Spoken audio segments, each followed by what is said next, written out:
sa 7 pelikulang shortlisted para maging entry ng Pilipinas sa prestihiyosong Oscars, mayroon ng napili. Yan ang historical epic drama na Magellan mula sa direksyon ni Love Diaz. Ang iba pang detalye ay ihahatid ni Showbiz Angel.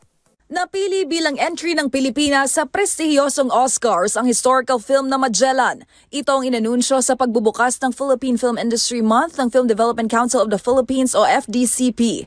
Ang pelikula mula sa direksyon ng award-winning filmmaker na si Love Diaz, pambato ng bansa for Best International Feature Film sa 98 Academy Awards.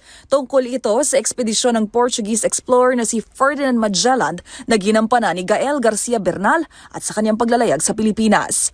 Magunita na isa ang Magellan sa 7 pelikulang Pilipino na shortlisted para maging pambato ng bansa. Kabilang nga sa listahan ng Green Bones ni Zig Dulay, Hello Love Again ni Cathy Garcia Sampana at Sunshine ni Antoinette Hadaune. Ayon naman kay Diaz, hindi biro ang kanilang pinagdaanan sa paggawa ng pelikula.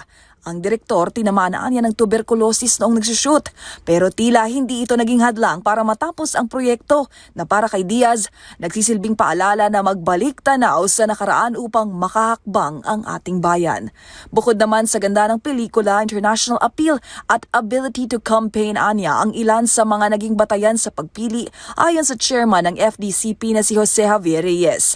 At bilang suporta sa kanilang kampanya, pagkakalooban ng 1 milyong piso ng FDCP si Direk Love Diaz at ang kanyang team sa ilalim ng Oscars Assistance Program. Matapos naman mag-world premiere noong Mayo sa prestihiyosong Cannes Film Festival, nakatakdang ilabas ang Magellan sa mga sinihan sa bansa simula September 10.